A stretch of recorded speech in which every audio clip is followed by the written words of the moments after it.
Bienvenue dans cette nouvelle vidéo. Je suis sûre que tu t'es déjà demandé comment chiffrer rapidement et précisément un budget travaux. Je parie que tu doutes à chaque fois que tu veux te positionner sur un bien et peut-être que tu laisses passer des pépites par peur de mal chiffrer. Donc, dans cette vidéo, je vais te partager mes deux méthodes pour chiffrer simplement ton budget travaux. Et sache que la deuxième méthode d'estimation est encore méconnue dans le monde des investisseurs. Je vais te la dévoiler dans cette vidéo en avant-première. Alors, pourquoi c'est ultra important d'être capable de chiffrer rapidement un budget travaux? Parce que quand il y a un bien intéressant sur le marché, il faut être capable de se positionner très rapidement. Les bonnes affaires ne restent jamais très longtemps en ligne. Et si toi, t'es pas capable de déterminer en une seule visite combien va te coûter ta rénovation et faire une offre dans la foulée, alors il y a un autre investisseur qui va te passer devant et rafler la bonne affaire. Encore pire, si jamais tu sous-estimes le budget travaux au moment de l'achat, tu vas passer d'un investissement que tu croyais rentable à un vrai gouffre financier. Pour t'éviter ça et te permettre de te positionner rapidement sur les bonnes affaires, je vais te partager dès maintenant mes deux méthodes. La première méthode, elle est forfaitaire. Tu peux même l'utiliser juste après avoir vu cette vidéo. La deuxième méthode est beaucoup plus complète, précise. Elle est encore méconnue dans le monde des investisseurs, mais je te garantis qu'elle va être révolutionnaire. Et aujourd'hui, tu as la chance d'y avoir accès en avant-première parce que c'est une méthode qui n'est pas encore rendue publique et je t'en parle aujourd'hui pour que tu puisses avoir les infos avant tout le monde. On commence donc par la méthode la plus simple, l'estimation forfaitaire. Alors dans cette méthode, on va tout simplement classer les rénovations en plusieurs catégories, selon l'ampleur des travaux qu'il y a à réaliser. Est-ce que c'est un simple rafraîchissement? Est-ce que c'est une rénovation intérieure? Est-ce qu'on va changer les menuiseries ou non? Ou est-ce que c'est carrément une réfection totale d'un immeuble? Cette méthode, tu l'as sûrement déjà vu passer, mais le problème, c'est qu'il y a beaucoup d'investisseurs qui divisent les rénovations en seulement 3 catégories. Mais si tu veux mon avis, c'est quand même réducteur et ça peut te mener à de graves écarts entre ton budget théorique et le réel une fois que tu te lances dans les travaux. Alors, à la place de seulement considérer 3 types de rénovation, ce que je te conseille, c'est la méthode des 5 R qui m'a été enseignée par mon mentor travaux, Fabien Liégeois. Et j'ai même décidé d'y ajouter une 6e rénovation, donc ça devient la méthode des 6 R, que je vais te présenter tout de suite. Et pour chaque catégorie de rénovation, je vais t'illustrer ça avec des images pour que tu vois concrètement de quoi je parle et que tu puisses identifier ce que c'est dans tes prochaines visites. Le premier type de rénovation, c'est ce que j'appelle tout simplement une remise au goût du jour. Là, ce qu'on va faire, c'est tout simplement désencombrer, peut-être nettoyer, embellir la cuisine et la salle de bain avec un peu de homestaging, changer une crédence de cuisine ou un plan de travail, refaire un peu de peinture. Bref, là, c'est vraiment pas des gros travaux, c'est juste un petit coup de jeune pour redonner envie d'habiter le lieu. Dans les photos que je te montre, tu vois qu'on est quand même sur des biens en bon état général. Il va simplement s'agir de moderniser, peut-être en remplaçant quelques meubles, en faisant une crédence assez jolie. Et ça peut être tout simplement nettoyer un extérieur, peut-être ajouter un peu de végétation, des dalles en bois, pour donner envie aux futurs locataires de choisir ce lieu de vie. Pour ce type de rénovation, on va considérer qu'on est à peu près sur un budget de 200 € du mètre carré. Je te donne un exemple concret. Si jamais tu décides de rénover un 30 mètres carrés, ta remise au goût du jour va te coûter au maximum 6 000 €. Attention, tout de même, ce que je te conseille, c'est de ne pas dépenser plus de 5% de la valeur de ton bien dans une simple remise au goût du jour. Par exemple, si tu as acheté ton bien 100 000 €, ne mets pas plus de 5 000 € pour une remise au goût du jour. En fait, respecter ce ratio des 5% va t'éviter de sur-rénover ton bien, qui est un risque. Parfois, ça sert à rien de faire trop de travaux avec des matériaux trop haut de gamme quand c'est pour du locatif. Surtout que ça va pas forcément donner plus de valeur à ton bien à la revente. Le deuxième type de rénovation, c'est ce que j'appelle le rafraîchissement. Pour te donner une idée, dans cette catégorie, le bien est habitable, mais il est dans son jus depuis 20-30 ans environ. Là, on va par exemple refaire toute la peinture, installer de nouveaux revêtements de sol, installer soit une nouvelle cuisine, soit une nouvelle salle de bain. Je t'ai mis 2 exemples de cuisine et de salle de bain qui restent habitables, mais on sent qu'il y a vraiment besoin d'un rafraîchissement. Toujours dans notre exemple de rénover un 30 mètres carrés, on va considérer que le budget pour faire un simple rafraîchissement ne devra pas dépasser 10 500 €, soit 350 € du mètre carré. Là, on va reprendre ce qu'on a fait dans le type de rénovation d'avant, on va refaire les peintures, les revêtements de sol. Cette fois-ci, on va rénover la cuisine et la salle de bain, et on peut en plus remettre aux normes le système électrique. J'aime beaucoup ce type de rénovation sans risque de surcoût, de mauvaises surprises. Ça reste quand même des travaux simples, mais on va apporter une nouvelle sensation dans le bien. Rien que le fait d'avoir une cuisine et une salle de bain moderne, ça peut tout de suite créer le coup de cœur chez les locataires, mais aussi chez les futurs acquéreurs qui seront prêts à dépenser un peu plus que le prix du marché pour avoir votre bien fraîchement rénové. Un autre avantage, c'est qu'en général, vous pourrez louer un peu plus cher ce type de bien et trouver plus rapidement un locataire parce qu'il y aura tout de suite une sensation de propreté, de modernité. Et en général, les locataires sont prêts à mettre un peu plus de budget pour ce type de bien. Pour ce type de rénovation, on va être à environ 550 € du mètre carré. Toujours dans notre exemple de rénovation d'un bien de 30 mètres carrés, ça va nous donner un budget de travaux de maximum 16 500 €. Le quatrième type de rénovation, c'est la rénovation moyenne.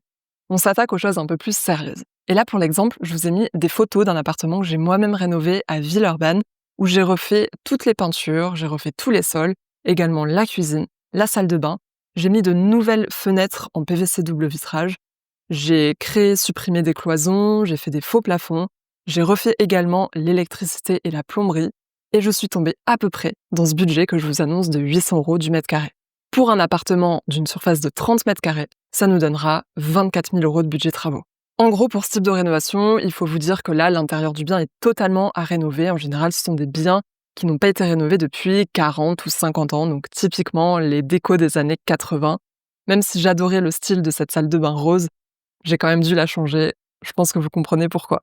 Dans ce type de rénovation, il faut en profiter pour changer l'agencement des différentes pièces. Parce que parfois, on va pouvoir enlever une cloison pour ouvrir l'espace de vie. C'est justement ce que j'ai fait sur cette photo. J'ai enlevé cette cloison-là qui séparait le hall d'entrée de la cuisine, ce qui fait que maintenant, dès qu'on rentre dans l'appartement, on a beaucoup de lumière qui arrive et on tombe directement sur la cuisine. Vous pouvez aussi en profiter pour rajouter une chambre, ce qui peut permettre de transformer un studio en T2 ou alors un T2 en T3. Et bien souvent, ça fait prendre de la valeur au bien. Ça peut également augmenter le loyer, bien sûr. Le cinquième type de rénovation, c'est une réfection intérieure totale. Donc là, on part vraiment de zéro, on va mettre à nu complètement l'intérieur dans le logement pour tout refaire, pour isoler. Donc là, bien sûr, c'est la totale. Il y a l'électricité, la plomberie, les cloisons, l'isolation, les peintures, les revêtements de sol, la salle de bain, la cuisine, les menuiseries. Bref, vous l'avez compris, c'est la totale. Et généralement, on envisage ce type de rénovation quand on tombe sur des biens extrêmement anciens comme celui-ci, où là, on sait que c'est même pas habitable en l'état, il faut tout reprendre. Et c'est beaucoup mieux de repartir de zéro, notamment sur l'électricité et la plomberie, parce que c'est certainement plus du tout aux normes depuis longtemps, donc il vaut mieux repartir sur du neuf.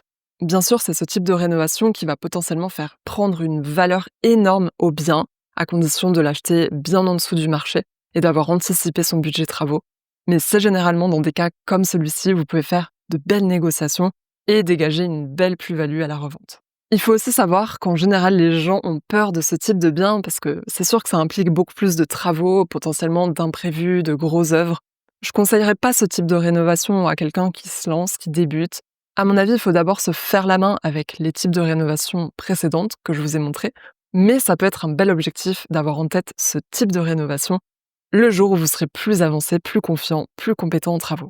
Et enfin, dernier type de rénovation, là c'est carrément la réhabilitation d'un immeuble. C'est-à-dire que vous allez avoir des biens qui sont à peu près dans cet état-là, mais avec en plus toute la rénovation des parties communes, potentiellement le changement de la couverture de la toiture, un ravalement de façade, la mise en place de portes palières, d'une colonne électrique, etc. C'est-à-dire qu'on va rajouter les travaux nécessaires aux parties communes du bâtiment, aux extérieurs, à la toiture. Voilà pour les 6 types de rénovation et pour la première méthode, c'est-à-dire l'estimation forfaitaire. Alors c'est déjà une très bonne base qui va vous permettre d'avoir un ordre de grandeur du budget travaux, mais à mon sens, c'est quand même pas suffisant. Parce que à cette estimation forfaitaire, il faut ajouter des dizaines de modulations selon votre cas précis. Je vais vous citer quelques-unes de ces modulations. Déjà, il y a la localisation de votre bien. Si vous êtes dans une grande ville ou alors dans un centre-ville qui est peu accessible, il faut compter une énorme augmentation du budget travaux. On peut aller jusqu'à plus 40% pour des biens situés à Paris, par exemple.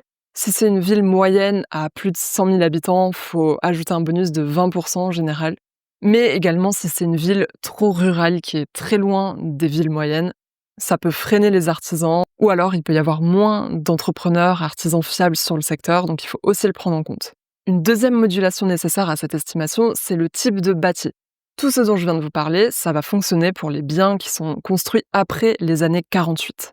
Pourquoi ? Parce qu'on va pouvoir utiliser des matériaux moins chers qui sont utilisés dans les constructions modernes, comme le polystyrène, le ciment, alors que quand on est sur des bâtiments qui ont été construits avant les années 48, avec des matériaux comme les moellons, la pierre, les briques, là on va devoir utiliser des matériaux beaucoup plus chers, comme de la laine minérale, des enduits minéraux qui permettent à la façade de respirer, ou encore des chape sèches sur les planchers bois. Et je parle même pas des menuiseries avec l'exemple des fenêtres cintrées, où rien qu'avec ce détail, tu vas devoir rajouter 1 000 € par menuiserie. Et crois-moi, ça change tout sur un budget travaux. Une autre variable à prendre en compte, tu l'as senti venir sûrement, c'est les ABF, les secteurs architectes des bâtiments de France, où tu vas avoir un certain nombre de contraintes, de produits sur mesure qui vont venir rajouter encore du budget travaux. Ensuite, très important, il y a le DPE et comment est-ce que ton bien est capable de gagner des lettres. Parce qu'il faut savoir qu'il y a certaines passoires thermiques qui sont assez faciles à rénover et finalement, pour un budget assez raisonnable, tu vas être capable d'emmener un bien classé G peut-être en D assez rapidement, assez simplement. Alors que dans d'autres cas, il y a des passoires thermiques qui sont irrécupérables. En fait, la disposition du bâti, les caractéristiques vont impliquer que passer de G à D va être extrêmement compliqué, extrêmement coûteux. Et ça, malheureusement, tu vas pas pouvoir le savoir sans une solide connaissance du fonctionnement du DPE. Mais ne t'inquiète pas, je vais avoir la solution pour toi dans la deuxième méthode d'estimation. Une dernière modulation à avoir en tête, c'est si jamais tu fais appel à un maître d'œuvre pour suivre ton chantier. Là, tu vas avoir une majoration d'environ 10% de ton budget travaux à rajouter à tous les forfaits que je t'ai expliqués précédemment.